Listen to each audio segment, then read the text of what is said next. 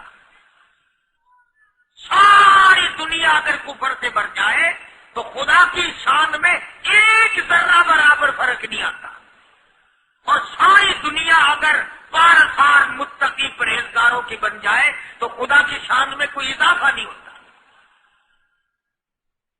یہ تو بندہ جو کچھ بھی کرتا ہے اپنے لیے کرتا ہے۔ بازار میں جاؤ، جس کے پلے پیسہ ہو وہ جو چاہے سودا خرید لے، بس یہی بات ہے۔ قیامت میں بازار لگے گا، جس کے پاس نیکیاں ہوگی جنت ملے گی، ورنہ لعنت کے دریا میں ڈوب کر جہنم میں جائے گا۔ کوئی کسی کو نہیں بلا سکتا۔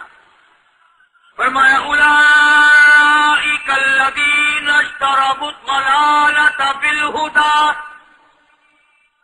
فرمایا یہ وہ لوگ ہیں جنہوں نے گمراہی ہدایت کے بدلے خرید لی۔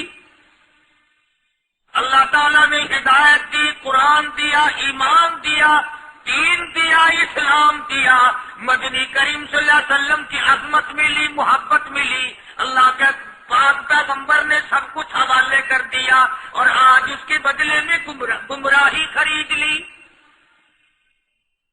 قرآن اعلان کرتا اولئک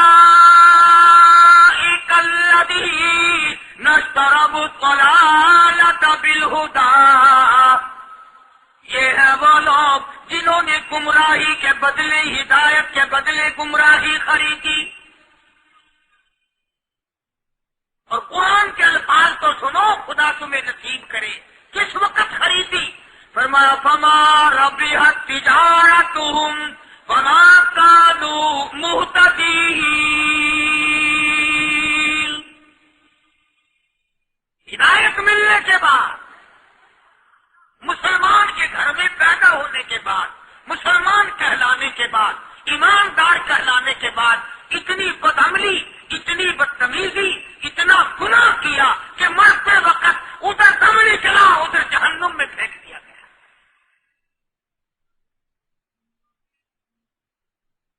ایک صحابی نے عرض کر دیا یا رسول اللہ صلی اللہ تعالی علیہ وسلم، فرمایا عرض کیا قیامت کب آئے گی؟ قیامت کب آئے گی؟ اللہ اللہ اللہ، یہ پوچھنا بھی صحابی کے بس کی بات تھی، اور اللہ کے نبی نے پتہ پھر کیا جواب دیا؟ فرمایا قیامت کا جو پوچھ رہے ہو کیا تیاری کر رکھی ہے؟ یعنی یہ نہیں فرمایا کہ فلاں دن فلاں وقت یہ، اور کسی نے پوچھ جو لیا بتا کالی کملی والے قیامت کب آئے گی؟ فرمایا کیوں، کیا تیاری کر رکھی ہے؟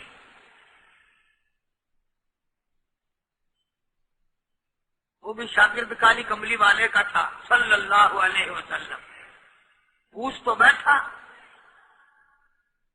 مرید حضور کا ہے، مقتدی حضور کا ہے، دیدار پیغمبر خدا صلی اللہ علیہ وسلم کا کرتا ہے، فوراً سنبھلا۔ اس نے پوچھا نا قیامت کب آئے گی؟ اللہ کے نبی نے جلال میں فرمایا کیا تیاری کر رکھی ہے؟ سارے کون سبحان اللہ۔ صحابی ایسا سنبھلا تو کہنے لگا آقا میرے پاس تیری محبت کے سوا اور کیا ہے؟ اللہ اللہ، کیا جواب دیا؟ ایسا آقا میرے پاس تیری محبت کے سوا اور کیا ہے؟ تم جیسا ہوتا تو کئی روزوں کا سہارا لگاتا، کوئی نمازوں کی بات کر کے کھو دیتا، کوئی سخاوت کی بات کر کے کھو دیتا۔ کیا جواب دیا ہے صحابی نے؟ تمہارے میرے دماغ میں بھی کبھی نہیں آیا ہوگا ساری عمر میں۔ کہتا کالی کملی والے میرے پلے تیری محبت کے سوا اور کیا ہے؟ صحابہ کہتے ہیں حضور صلی اللہ علیہ وسلم نے یہ الفاظ سنے مسکرا دیا۔ آج ہمارے پلے کیا تیاری ہے؟ رات دن قرآن کہتا ہے تیاری کرو تیاری کرو، وقت آیا وقت آیا، آیا وقت قیامت، آئی موت، آیا وقت، لیکن پھر بھی کوئی تیاری نہیں۔ اس لیے قرآن کریم للکار للکار کے کہتا قل متاع الدنیا قلیل، تھوڑے دنوں کا سودا ہے، سمجھ لو صبح آئی کہ نہ آئی، شام آئی کہ نہ آئی، ہر وقت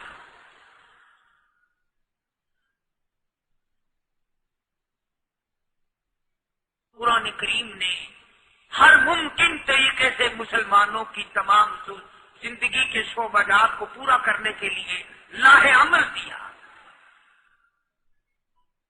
میں ایک رخ آپ کو آج دینا چاہتا تھا، اور وہ یہ کہ نبی پاک صلی اللہ تعالی علیہ وسلم نے اس امت کے سامنے کس قسم کے نمونے نہیں رکھے۔ اخلاق و کردار میں سے کون سی بات حضور صلی اللہ علیہ وسلم نے چھوڑی؟ ہم اپنا پیٹ پہلے بھرتے ہیں، دوسرے کے لیے اگر سوچتے بھی ہیں تو وہ بھی بعد میں۔ یہاں معاملہ کچھ اور ہے۔ غزوہ خندق کا زمانہ ہے، مسلمانوں پہ بڑی تنگی اور بڑی پریشانی کا وقت ہے، یہاں تک کہ صحابہ کرام رضوان اللہ تعالی علیہم اجمعین کی جماعت کہتی ہے کہ حضور صلی اللہ علیہ وسلم کو صحابہ کرام نے دیکھا، ایک صحابی آپ کے سامنے حضور کے سامنے آیا اور اس نے اپنا کرتا اپنے پیٹ سے اٹھایا، اس نے بھوک کی وجہ سے اپنے پیٹ پہ ایک پتھر باندھا ہوا تھا، صحابہ کرام دیکھ رہے تھے، اس کے دیکھتے دیکھتے امام الانبیاء محبوب کبریا حضرت محمد مصطفیٰ صلی اللہ تعالی علیہ وسلم نے رحمت والے ہاتھوں سے جب اپنا کرتا اٹھایا، صحابہ کرام کی آنکھوں نے دیکھا حضور کے پیٹ پہ 2 پتھر بندھے ہوئے تھے۔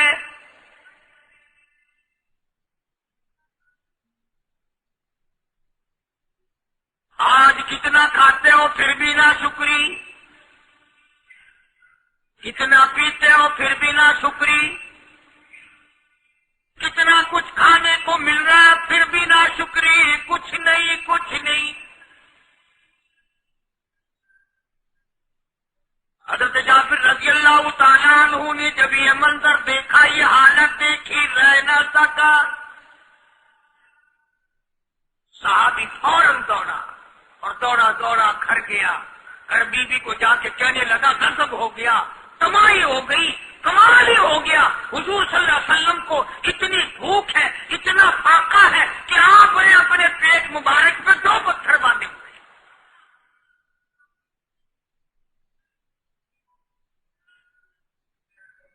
بیوی کہنے لگی جلدی جا کر کے حضور صلی اللہ علیہ وسلم کی دعوت کراؤ، ہم کھانا کھلائیں گے، یہ 2 شیر ہوں 1.5 شیر ہوں، یہ چاؤ ہے، یہ بکری کا بچہ ہے، ہم اسے ذبح کرتے ہیں، بہت جلدی تیار کرتے ہیں، میں ان کو پیستی ہوں اور تم جاؤ جا کے دعوت کا کہہ آؤ۔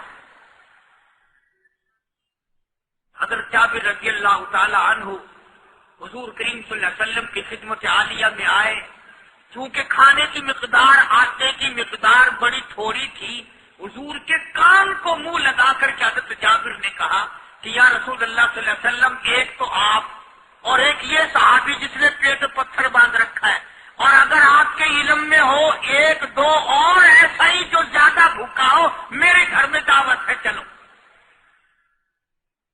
آپ لوگوں کا کھانا میرے یہاں ہے، ایک تو آپ اور یہ کیجیے جو ہم نے دیکھا پیٹ بکری پتھر باندھے پھر رہا ہے، کمر سیدھی نہیں ہو سکتی، اور ایک آدھا اور اسی قسم کا جو زیادہ تنگ ہو رہا ہو۔ جابر نے تو اتنی بات کہی، حضور کریم صلی اللہ تعالی علیہ وسلم ایک بہت بڑے پتھر پہ کھڑے ہو گئے اور اعلان کر دیا تمام کا تمام لشکر چلے، سب کی جابر کی گھر دعوت ہے۔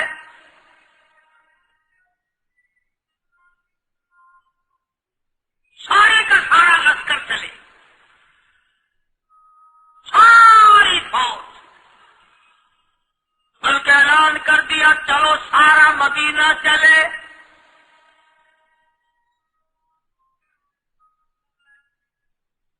حضرت جابر رضی اللہ تعالیٰ عنہ وہیں تو کھڑے تھے، اس قدموں کے نیچے سے زمین نکل گئی کہ یہ کیا بنا، کھانا تو 2-3-4 آدمیوں کا مشکل بنے گا، یہ 12,000 سے زیادہ بڑا لشکر ہے، اور آپ نے سب کو اعلان کر دیا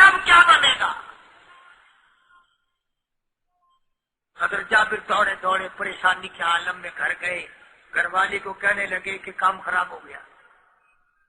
بیوی کہنے لگی کیوں؟ میں نے کہا میں نے تو اللہ کی بندی ایک تو حضرت کی دعوت کی تھی اور ایک وہ دوسرا جو پیٹ پتھر باندھے ہوئے آیا تھا، اور میں نے عرض کیا تھا کہ ایک دو اور اسی طرح کا جو زیادہ تنگ ہو رہا وہ دعوت ہے. حضور نے تو سارے لشکر کو اعلان کر دیا کہ چلو جابر کے گھر دعوت ہے. سبحان اللہ. کبھی کبھی عورتیں بھی ایسی بات کر دیتی ہیں جو مردوں کو نہیں آتی. اگر وہ اس زمانے میں عورتیں بھی کہاں، اب تو تلی لگانے والی تو ہیں، ماچس لگانے والی، جلتی پہ تیل چھڑکنے والی، تو کوئی مرد ہے وہ اتنی بات کہے کیا تو بیٹھا سنتا رہا؟ تاکہ اس کو کوئی جلدی قتل کرے تو میں رنڈن بنوں، بازار میں پھروں. دیر نہیں لگاتی، آگ لگاتی. حضرت جابر رضی اللہ تعالیٰ عنہ کی بیوی کہنے لگی آپ کو پریشانی کی کیا بات ہے؟ ایک بات بتاؤ. حضور کے کان مبارک میں آپ نے اپنے کھانے کی مقدار بتائی کہ نہیں؟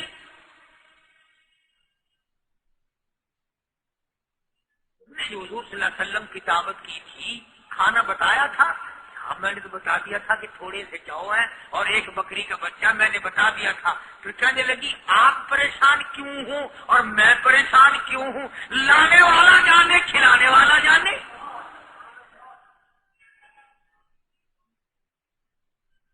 ہمیں پریشانی کی کیا بات ہے اس میں؟ بس دعوت ہم نے تو حضور کی دعوت کی اور حضور نے سارے لشکر کی ہم نے تو نہیں کی. اب حضور صلی اللہ تعالیٰ علیہ وسلم نے دعوت فرمائی ہے اور وہ خود ہی جانے اور ان کا خدا جانے. آپ تشریف لے آئے، کھانے کی مقدار کا تو پتا تھا. آپ نے فرمایا کہ وہ ہنڈیا جو ہے اس کو کھولنا مت، اور وہ جو آٹا ہے جب تک میں نہ آؤں پکانا شروع مت کیجو. آپ نے اپنا لعاب مبارک آٹے میں بھی ملا دیا اور ہنڈیا میں بھی ڈال دیا. اس کے بعد پکانا اور کھلانا شروع کیا گیا. علماء کرام نے لکھا 12,000 کا لشکر بھی کھا گیا، کھانا جتنا تھا اتنا ہی باقی. سارے کا سارا لشکر کھا گیا، سارا مدینہ کھا گیا.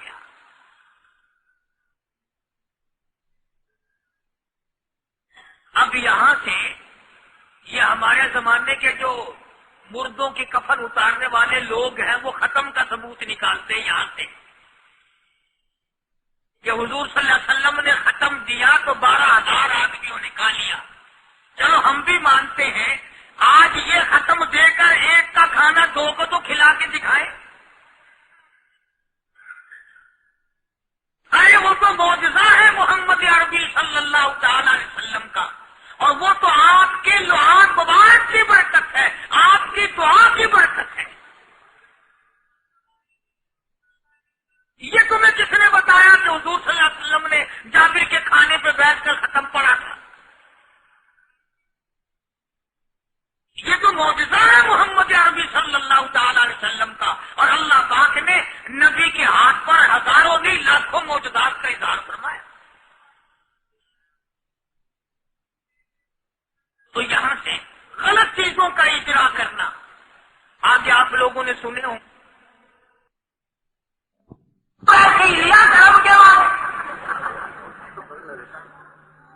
اگر مقصد تو ادھر ہی پہنچانا.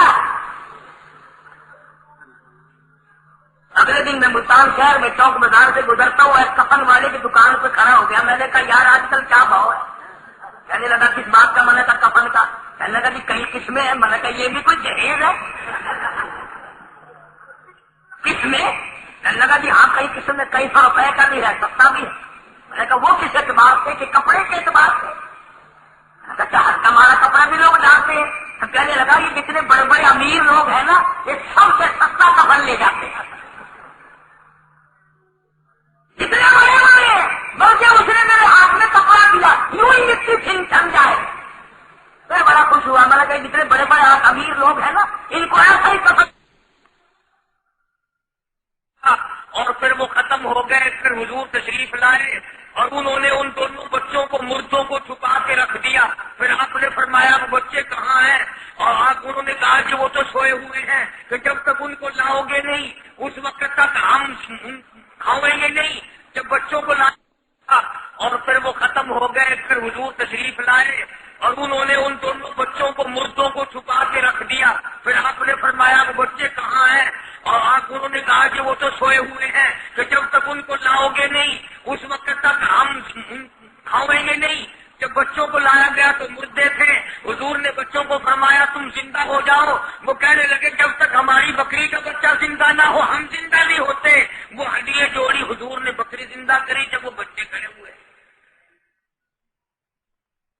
قرآن پھانسی دیتا ہے افسانہ بنا کر پیش کرو نا وہ بڑا جلدی مانتے ہیں.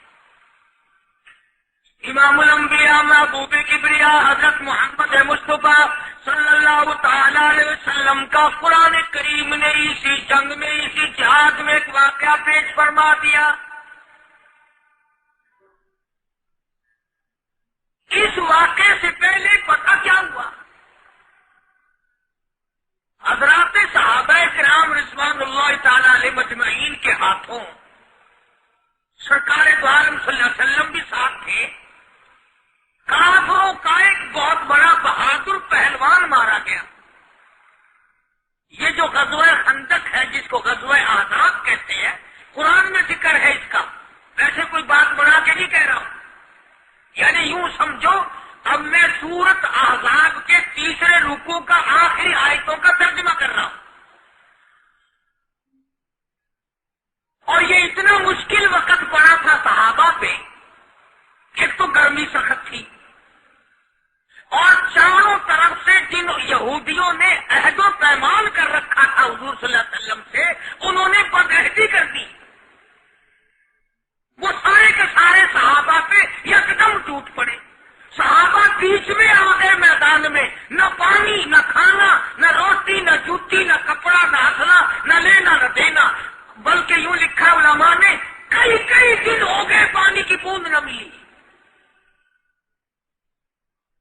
اور صحابہ کھا کھا کر کے گر گئے اور شہید پہ شہید ہو گئے.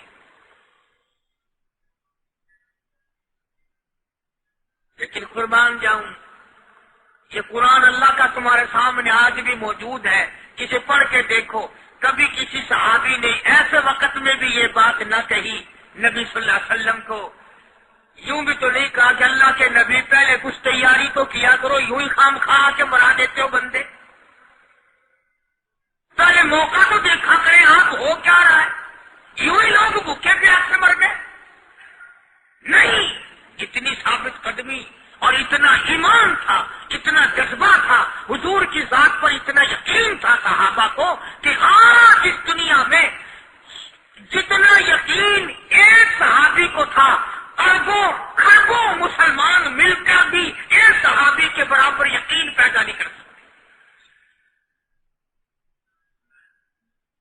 تو جب حضور صلی اللہ علیہ وسلم کے دیوانوں اور پروانوں اور مستانوں کے ہاتھوں کافروں کا ایک بہادر پہلوان مارا گیا اور لاش تھی مسلمانوں کے پاس تو وہ کافر کہنے لگے کہ تم ہمارے بہادر کی لاش دے دو ہم تمہیں 10,000 روپیہ دیں گے.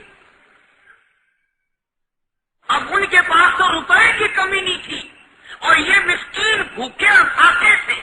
اگر یہ یوں کہتے کہ نہیں بھی ہم تو 20,000 لیں گے تو وہ دے دیتے. ان کے پاس کمی نہیں تھی اور انہیں ضرورت تھی. کپڑا لے لیتے کھانا لے لیتے پریشانی دور کر لیتے جنگ کا سامان بنا لیتے.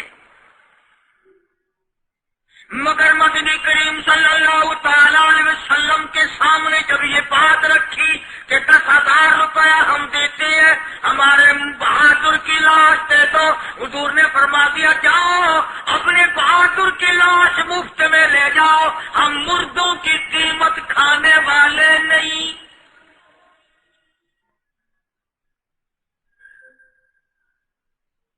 ہم مردوں کی قیمت کھانے والے نہیں. جب حضور صلی اللہ علیہ وسلم کی زبان مبارک سے یہ بات نکلی اللہ کا دریائے کرم جوش میں آیا. فرمایا وَكَفَى اللَّهُ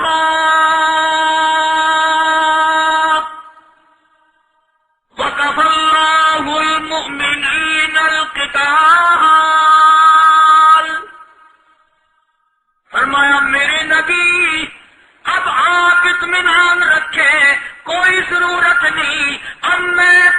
خدا خود ان سے جنگ کروں گا، اب میں لڑوں گا ان سے۔ اور اس کے بعد اللہ تعالیٰ نے یہ برکت دی کہ ایک آدمی یا دو آدمیوں کا کھانا اللہ تعالیٰ نے 12,000 کو کھلا دیا۔ تو ان چیزوں سے معجزات کا ظہور ہوتا ہے، اور حضور کریم صلی اللہ تعالی وسلم کے تو اتنے معجزات اللہ پاک نے ہمارے نبی صلی اللہ علیہ وسلم کو دیے کہ ہم سب کی زندگی ختم ہو سکتی ہے مگر سرکار کے معجزات ختم نہیں ہو سکتے۔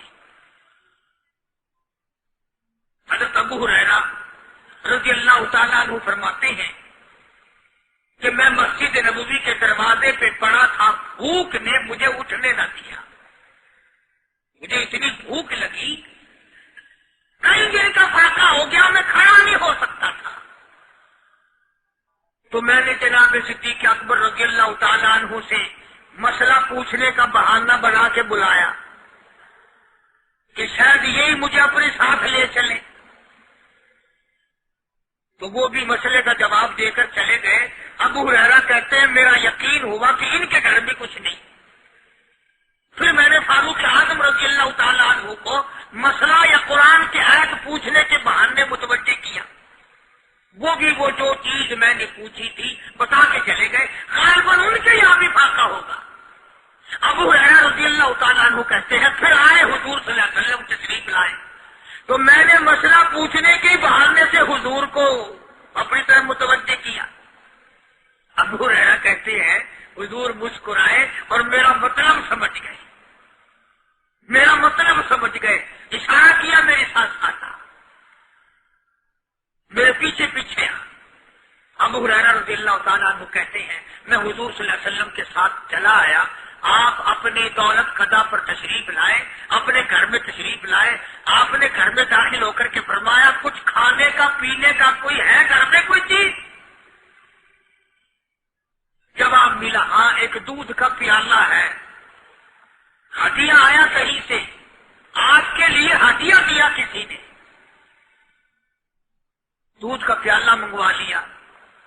ابو ہریرہ کہتے ہیں میں بڑا خوش ہوا کہ لے میرا دور لگ گیا، کام بن گیا، مجھے ہی فرمائے کہ پی لے، رنج کے پیوں گا۔ ابو ہریرہ کہتے ہیں کہ مجھے حضور صلی اللہ علیہ وسلم کیا فرماتے ہیں، ابو ہریرہ وہ جو مسجد نبوی میں 70-80 صحابہ صفا طالب علم ہے نا، ہم ساروں کو بلا کے لا۔ ابو ہریرہ کہتے ہیں مجھے بڑی کھٹکی کہ ایک دودھ کا پیالہ، یہ تو میرے جو گئی تھا وہ 70-80 کیا کریں گے یہاں کے۔ ابو ہریرہ کہتے ہیں جب میں اٹھ کے چلا تو مجھے پھر واپس بلایا، فرمایا ابو ہریرہ مدینے کی گلی میں آنے میں جانے میں جو بھی راستے میں ملے اسی کو کہہ دے کہ حضور کے گھر دعوت ہے۔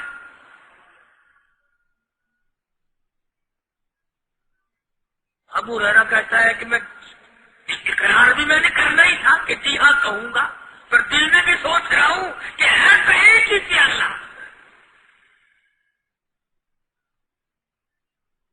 تم جیسا اگر کوئی وہاں ہوتا نا جو گلی میں ملتا اس کو کہتے آج کے دن ادھر کوئی نہ آئے،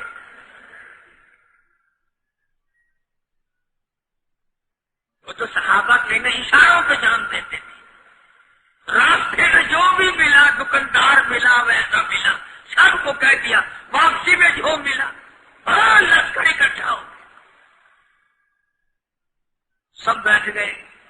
ابو ہریرہ رضی اللہ تعالیٰ عنہ کہتے ہیں اب میں نے دل میں ایک پروگرام بنایا، مجھے عادت شریفہ کا پتہ تھا کہ دائیں طرف سے شروع فرمایا کرتے تھے کوئی چیز تقسیم کرنا یا کھلانا یا پلانا، میں نے دل میں پروگرام بنایا کہ دائیں طرف شروع میں بیٹھ جاؤں گا، آگے بچے یا نہ بچے میں تو دوڑ لگاؤں گا نہ اپنا، پہلے میرا نمبر تو لگ ہی جائے گا۔ اللہ اکبر۔ ابو ہریرہ کہتے ہیں کمال ہو گئی میری حیرانگی کی کہ جب میں جڑ کے بیٹھا نا کہ اب میرے سے شروع ہوگا، آپ نے مجھے اشارہ کر کے بلایا اور فرمایا ابو ہریرہ کھڑا ہو کے سب کو پلا۔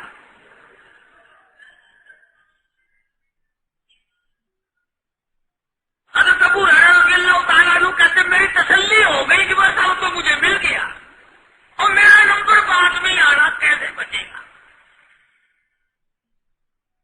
اللہ غنی۔ ابو ہریرہ رضی اللہ تعالیٰ عنہ کہتے ہیں میں نے دائیں طرف سے شروع کیا،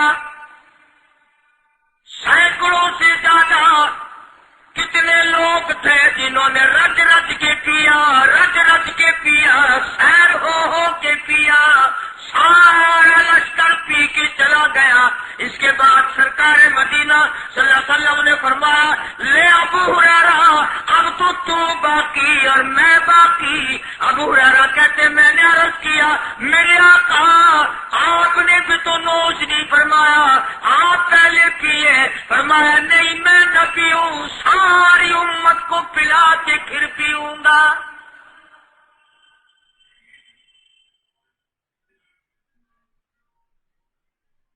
ابو ہریرہ رضی اللہ تعالیٰ عنہ فرماتے ہیں میں نے 3 سانس لے کر کے اور لمبا لمبا سانس لے کر میں نے رج رج کے پیا اور پیالے میں جھانک بھی رہا تھا۔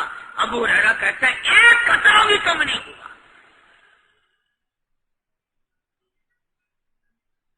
اور یہ الفاظ سن کر آج لکھ کر لے جاؤ۔ ابو ہریرہ کہتے ہیں کہ سب کو پلانے کے بعد پھر حضور صلی اللہ علیہ وسلم نے پیا، نوش فرمایا۔ یعنی آج اتنے لوگوں کا جھوٹا کون پیتا ہے؟ کسی افسر کو تو پلا کے دیکھنا، چلو افسر تو دنیا دار ہے، کسی ماننے ہوئے پیر کو تو پہلے سارے مرید پی کر کسی پیر کو تو دیکھنا گلاس پہ اللہ اور مارے گا پھینک کے۔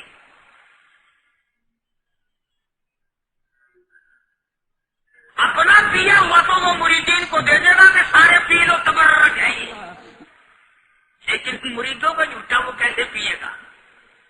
اللہ غنی۔ اور یہ امام الانبیاء سرکار دو جہاں شہنشاہ کائنات حضرت محمد الرسول اللہ صلی اللہ تعالی علیہ وسلم کا نرالا اخلاق ہے، نرالا کردار ہے، نرالی عادت ہے، نرالی طبیعت اور مزاج اللہ پاک نے دیا ہے۔ خدا کی قسم اگر حضور کی دعا نہ ہوتی آج ہم لوگ یا کتے ہوتے یا خنزیر ہوتے یا بندر بن گئے ہوتے۔ آج اس محبوب کی دعا کے صدقے میں تم انسانیت اور آدمی کے روپ میں پھرتے ہو، ورنہ خدا کا قرآن گواہ ہے شام کو آدمی سوئے صبح کو اٹھے تو کتے بن گئے، شام کو آدمی سوئے صبح کو اٹھے تو بندر بن گئے۔ آج کون سا گناہ ہم لوگوں نے نہیں کیا ہوا؟ جھوٹ نہیں بولتے، شراب نوشی نہیں کرتے، بدکاری نہیں کرتے، کیا نہیں کرتے ہم؟ جناب مدنی کریم صلی اللہ تعالی علیہ وسلم نے سر بسجود ہو کر کے دعا مانگی، الہی او میرے پروردگار، او میرے مالک بے نیاز، آواز آئی جی میرے محبوب، عرض کیا الہی میری امت کی شکل نہ بدلے، قیامت میں حساب و کتاب ہو جائے۔ آواز آئی ہم نے منظور کر لیا، پھر دعا مانگی الہی میری امت پہ یکدم قحط کا عذاب نہ آئے، بھوک کا عذاب نہ آئے، پیاس کا عذاب نہ آئے۔ وما كان الله ليعذبهم وأنت فيهم وما كان الله معذبهم وهم يستغفرون۔ میرے محبوب جب تک آپ ہی لوگوں میں ہیں میرا وعدہ رہا میں کوئی عذاب ان کو نہیں دوں گا۔ حضور صلی اللہ علیہ وسلم ساری رات رویا کرتے تھے الہی میں نہیں، میرے نام لیوا جتنے ہیں میں تو سب کے لیے دعا کرتا ہوں۔ آج اس نبی کی دعا کی قدر نہیں کرتے، تم نمازوں کی پرواہ نہیں کرتے، حرام و حلال کی پرواہ نہیں کرتے۔ نوجوانوں ہم نے کتنی جوانی خاک میں ملتی دیکھی، ہمیں بڑے بڑے کریئر جوانوں کے جنازے اٹھتے دیکھے کس ہوا میں ہو۔ اب بھی وقت ہے کہ توبہ کر کے آدمی سیدھا ہو جائے اور اپنی گناہوں پہ ندامت کے آنسو بہائے اور نماز کا پابندی سے حساب و کتاب کر کے نماز پڑھے، روزے کی پابندی کرے، صبح شام اللہ سے پناہ مانگے۔ میرا عرض کرنے کا مطلب یہ تھا کہ حضور کریم صلی اللہ علیہ وسلم کے معجزات بڑے بے شمار ہیں اور امت کے افراد بھی کوئی کمی نہیں ہے، تو ہم سب کو چاہیے کہ ہم قدردانی کریں اور اپنے آپ کو آخرت کے لیے جس قدر ممکن ہو سکے تیاری کریں۔ آج کل بڑی رات ہے، سویرے اٹھو، کم سے کم صبح شام ہر آدمی ایک تسبیح درود شریف کی، ایک تسبیح استغفار کی اور ایک تسبیح تیسرے کلمے کی، یہ تو کم سے کم ہو ہی جائے۔ بکواس کرتے سو جاتے ہیں، بکواس کرتے اٹھ جاتے ہیں، بلا ہے کوئی زندگی کا معاملہ؟ اللہ سے معافی مانگتا سو جا اور معافی مانگتا اٹھ جا، خدا کی قسم اللہ کا دریائے کرم جوش میں آئے گا۔ تو یہ ساری چیزیں میں دل سے لیے عرض کی، تو وقت پورا کرنے والا حساب نہیں کہ نہ جانے کس کو توبہ کی توفیق ہو جائے۔ کم سے کم ان 3 تسبیحوں کو ہر مرد عورت لازمی پکڑ لے۔ ایک تسبیح درود شریف کی، ایک تسبیح سبحان اللہ والحمدللہ ولا الہ الا اللہ واللہ اکبر ولا حول ولا قوۃ الا باللہ العلی العظیم، اور ایک تسبیح استغفر اللہ الذی لا الہ الا هو الحی القیوم واتوب الیہ، یا استغفر اللہ ربی من کل ذنب واتوب الیہ، اور ایک تسبیح درود شریف کی اللہم صلی علی سیدنا مولانا محمد وعلی آل سیدنا مولانا محمد وبارک وسلم وصلی علیہ۔ جب ایک مرتبہ درود بندہ پڑھے گا 10 بار اللہ کی رحمت آئے گی، 10 گناہ معاف ہوں گے، 10 درجے بلند ہوں گے، 10 خطائیں معاف کر دی جائیں گی۔ تو کتنا بڑا اجر ہے۔ خصوصاً بوڑھوں کو چاہیے کہ وہ گپوں میں اپنا وقت خراب نہ کریں۔ خدا کی قسم قبر میں جانے کے بعد تجھے ایک سانس کی مہلت نہ ملے۔ اللہ پاک عمل کی توفیق عطا فرمائے۔ وآخر دعوانا الحمدللہ رب العالمین۔ اللہم صلی وسلم وبارک علی سیدنا مولانا محمد وعلی آل سیدنا مولانا محمد وبارک وسلم وصلی علیہ۔ ہماری بستی میں ہماری ہمشیرہ لگتی تھی، پرسوں انتقال کر گئی۔ کل بچوں نے قرآن کریم پڑھا، صبح میں نے بھی پڑھا۔ اللہ تعالیٰ اس کلام کا ثواب حضور صلی اللہ علیہ وسلم کی طفیل مرحومہ کو پہنچا دے۔ یا اللہ جتنے بھی مسلمان مرد عورت قبروں میں چلے گئے، یا اللہ سب کی خطاؤں گناہوں کو معاف فرما، سب کی تمام برائیوں کو مٹا کر ان کی قبروں کے معاملات کو آسان فرما۔ یا اللہ ہم سب کو اپنے فضل و کرم سے جنت عطا فرما۔ دوزخ سے ہم سب پناہ مانگتے ہیں، ہم سب کی حفاظت فرما۔ یا اللہ ہمیں اور ہماری اولاد کو نیک اور نمازی بنا۔ یا اللہ پریشانیوں کو دور فرما، جو بیمار ہیں سب کو شفا کاملہ عطا فرما۔ صوفی عبد الغفار کوئی بتا رہے ہیں بیمار ہے، اللہ پاک شفا کاملہ عطا فرمائے۔ مولانا محمد اسحاق صاحب کراچی والے بتلا رہے ہیں کہ بیمار ہے، اللہ پاک شفا کاملہ عطا فرمائے۔ یہ سلیمان اس کا پوتا بیمار ہے، اللہ پاک شفا دے۔ یہ سرفراز خان باول پور سے آ کے کہتا ہے کہ اس کی والدہ کے لیے، بچوں کے لیے، گھر بار کے لیے دعا کرو، اللہ پاک سب کو تندرستی صحت عطا فرمائے۔ اکبر خان ہے وہاں باول پور میں، اللہ تعالیٰ اس کی پریشانیوں کو دور فرمائے۔ دلدار صاحب ہیں کوئی ساتھی، اللہ تعالیٰ ان کو بھی صحت کاملہ عطا فرمائے۔ جتنے بھی مریض ہیں گھروں میں ہوں، اسپتالوں میں ہوں، دور ہوں نزدیک ہوں، ہمیں انہوں نے کہا ہو یا نہ کہا ہو، یا اللہ سب کو شفا عطا فرما۔ حاجی رشید صاحب مدینہ گلاس فیکٹری والے پرانے میرے خدمت گزاروں میں سے ہیں، اللہ پاک شفا کاملہ عاجلہ مستمر عطا فرما۔ اور جتنے بھی دور کے نزدیک کے ہمارے خدمت گزار ہیں، دوست ہیں، احباب ہیں، اس مسجد کے خدمت گزار، مدرسے کے خدمت گزار، اللہ پاک سب کے مال و جان برکت عطا فرما، اور اس مسجد کو پائے تکمیل تک پہنچا، اور اس میں امداد اور تعاون کرنے والوں کو اللہ پاک لاکھوں گنا برکت عطا فرمائے۔ بنانے والوں کو یا اللہ بنا دے، اس کا انتظام کرنے والوں کا جنت میں انتظام فرما۔ یا اللہ ہم سب کی قبروں کو روشن فرما۔ یا اللہ ہم سب کو راستہ پل صراط کا آسان فرما۔ یا اللہ قبر کی تباہی سے ہم سب کی حفاظت فرما، ہم سب کو دین اور اسلام کا فکر کرنے والا بنا۔ یا اللہ کلمے اور ایمان والی موت عطا فرما، سارے ملک پہ اپنا کرم اور فضل فرما، ساری امت کی بخشش فرما۔ ربنا آتنا فی الدنیا حسنۃ وفی الآخرۃ حسنۃ وقنا عذاب النار۔ یہ محمد یاسین ہے سبزی والا، یہ بھی اس کے بھی گلے میں تکلیف ہے، کہتا تھا اللہ شفا کاملہ دے، کاروبار برکت عطا فرما۔ جتنے بھی آپ لوگ یا مرد عورتیں تشریف لائے ہوئے ہیں سردی میں، یا اللہ سب کی جھولیاں بھر دے، سب کی مرادوں کو پورا فرما، سب کی مشکلوں کو آسان فرما، سب کو صحت و تندرستی عطا فرما۔ جتنے بھی مسلمان ہیں یا اللہ سب کی عزت، آبرو، جان، مال، ایمان کی حفاظت فرما۔ یا اللہ شیطان کے شر سے بچا، ظالم کے ظلم سے بچا، حاسدوں اور فتنہ پردازوں سے ہم سب کی حفاظت فرما۔ صلی اللہ علیہ حبیبہ محمد وآلہ وصحبہ اجمعین برحمتک۔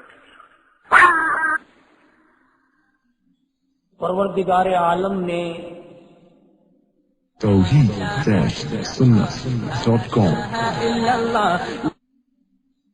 دین کی جڑ جو چیز تھی، بنیاد اور اصول بنی دین کی، وہ دو چیزوں سے عبارت ہے۔ دین اور اسلام اور ایمان کی بنیاد دو چیزوں پر ہے، ایک اللہ کا قرآن ہے اور ایک نبی کا فرمان ہے۔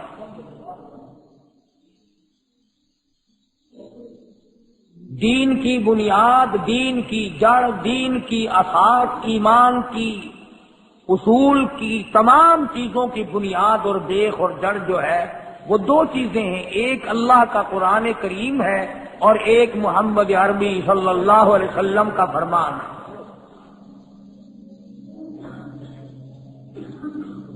اتنی بات تو بڑی آسان ہے، سمجھ میں آ گئی۔ خدا کا قرآن سمجھ میں آ گیا، نبی کا فرمان سمجھ میں آ گیا، دین کی جڑ اور بنیاد یہ چیزیں ہیں۔ ان سے ہٹ کر جو کچھ بھی ہے وہ دین نہیں۔ اور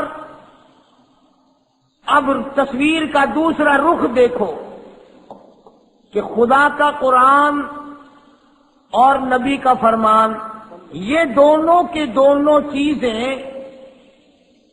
ہمیں کیسے معلوم ہوئی کہ یہ اللہ کا قرآن ہے؟ ہمیں کیسے پتا چلا کہ نبی نے یوں فرمایا تھا؟ نہ جبریل کو تم نے دیکھا، نہ ہم نے دیکھا، نہ حضور اکرم صلی اللہ علیہ وسلم کا تم نے دیدار کیا، نہ ہم نے زیارت کی۔ ہمارے سامنے قرآن نہیں اترا، ہمارے سامنے نبی نے حکم کوئی نہیں فرمایا، اس لیے کہ نہ ہم تھے، نہ ہمارے باپ دادا تھے، ہم میں سے کوئی تھا ہی نہیں۔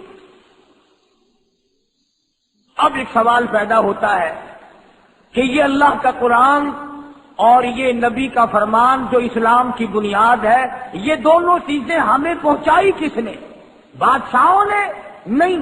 وزیروں نے؟ نہیں۔ سفیروں نے؟ نہیں۔ امیروں نے؟ نہیں۔ دولت مندوں نے؟ نہیں۔ قانون دانوں نے؟ نہیں۔ ججوں نے؟ نہیں، بلکہ مدنی کریم صلی اللہ علیہ وسلم کے یاروں نے پہنچائے۔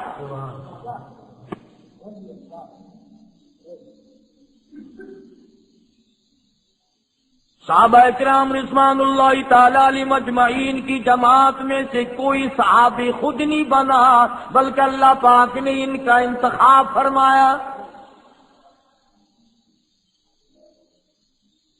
نبی کا صحابی خود کوئی بھی نہیں بنا، کوئی صحابیات میں سے، کوئی صحابہ کرام میں سے از خود نہیں بنا، اپنے نبی کے لیے معاون، مددگار، جانثار، وفادار، اچھے چن کر کے یار اللہ پاک نے اپنے محبوب کو دیے۔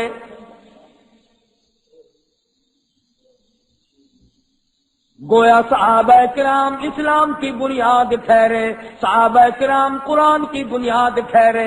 انہوں نے مدنی کریم صلی اللہ تعالی علیہ وسلم سے قرآن سیکھا، انہوں نے نبی کریم صلی اللہ علیہ وسلم سے حدیث پاک سیکھی، حضور کے اقوال دیکھے، اعمال دیکھے، افعال دیکھے، ان کو نقل کر دیا۔ آج اس امت کو اسلام ملا تو صحابہ کرام کی وجہ سے، کلمہ ملا صحابہ کرام کی وجہ سے، نماز جنازہ ملی صحابہ کرام کے واسطے سے، 5 وقتوں کی اذان ملی، تہجد ملی، اشراق ملی، زکوٰۃ ملی، رمضان کے روزے ملے، نکاح ملا، عید کی نماز ملی، یعنی تمام کا تمام اسلام صحابہ کرام کے واسطے سے ملا۔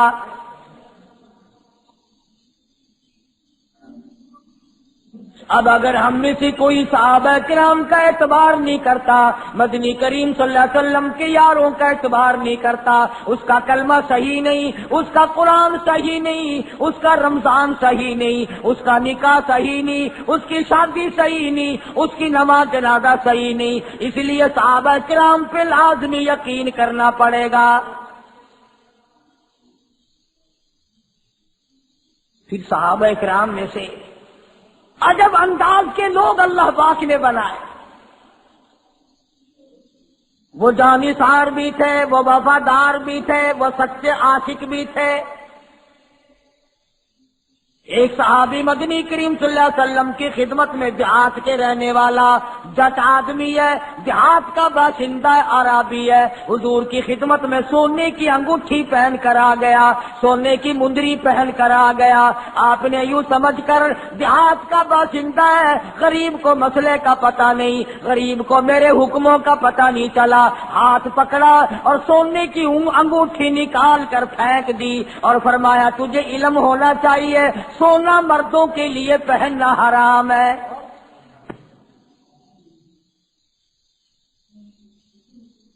اب حضور اکرم صلی اللہ علیہ وسلم تشریف لے گئے، انگوٹھی پڑی ہے سونے کی،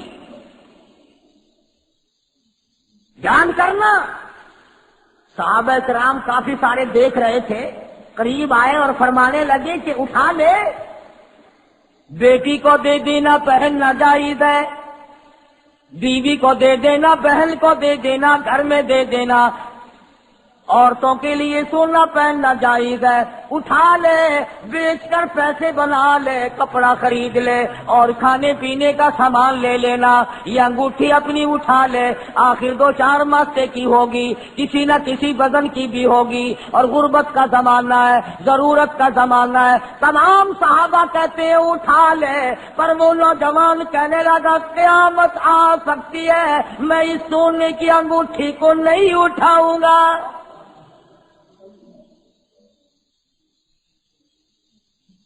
کیوں؟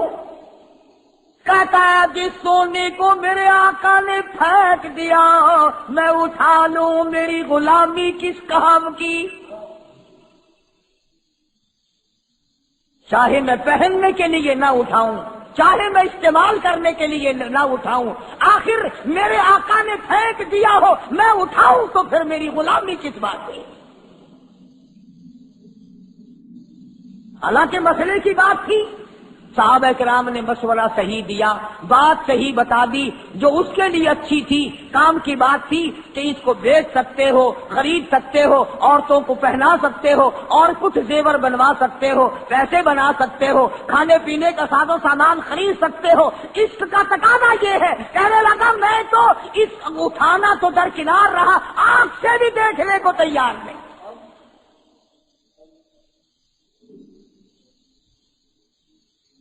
یہی وجہ جو لوگ عاشق ہوا کرتے ہیں وہ عمل کرتے ہیں سیدھا سیدھا، انہی کو کہتا جنہوں کا عشق صادق ہے وہ کب فریاد کرتے ہیں، جنہوں کا عشق صادق ہے وہ کب فریاد کرتے ہیں، لبوں پہ مہر خاموشی دلوں میں یاد کرتے ہیں، لبوں پہ نعرے نہیں لگاتے پھرتے، شور نہیں مچاتے پھرتے، ہنگامہ نہیں کرتے پھرتے، لیکن دل جلے ہوئے رہتے ہیں،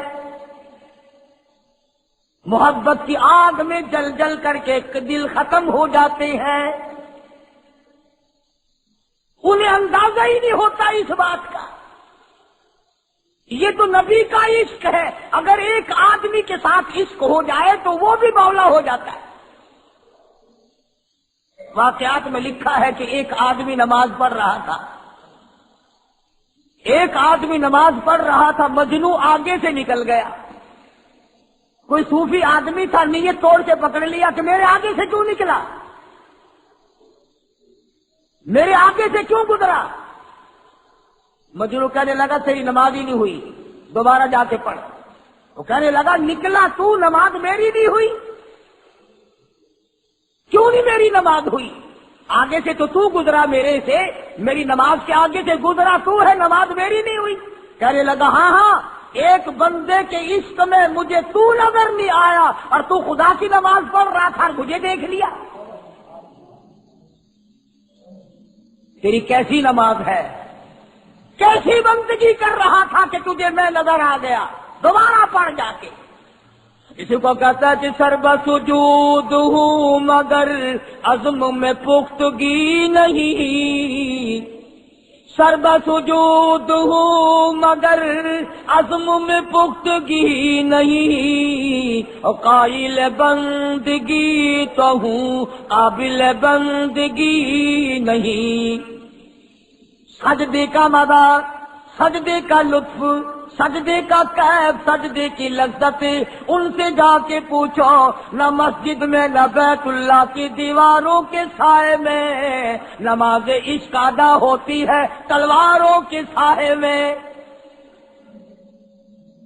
ان سے جا کے پوچھو جنہوں نے سجدے میں سر کٹا دیے، کتنی لذت آئی، کتنی حلاوت ملی، کتنا مزہ آیا، کس قدر لطف اندوز ہوئے۔ توحید-سنت.com مجنو کو کسی نے دیکھا زمین میں بیٹھا ہوا لکیریں نکال رہا ہے، انگلی سے کچھ لکھتا ہے، پھر لکھتا ہے، پھر لکھتا ہے۔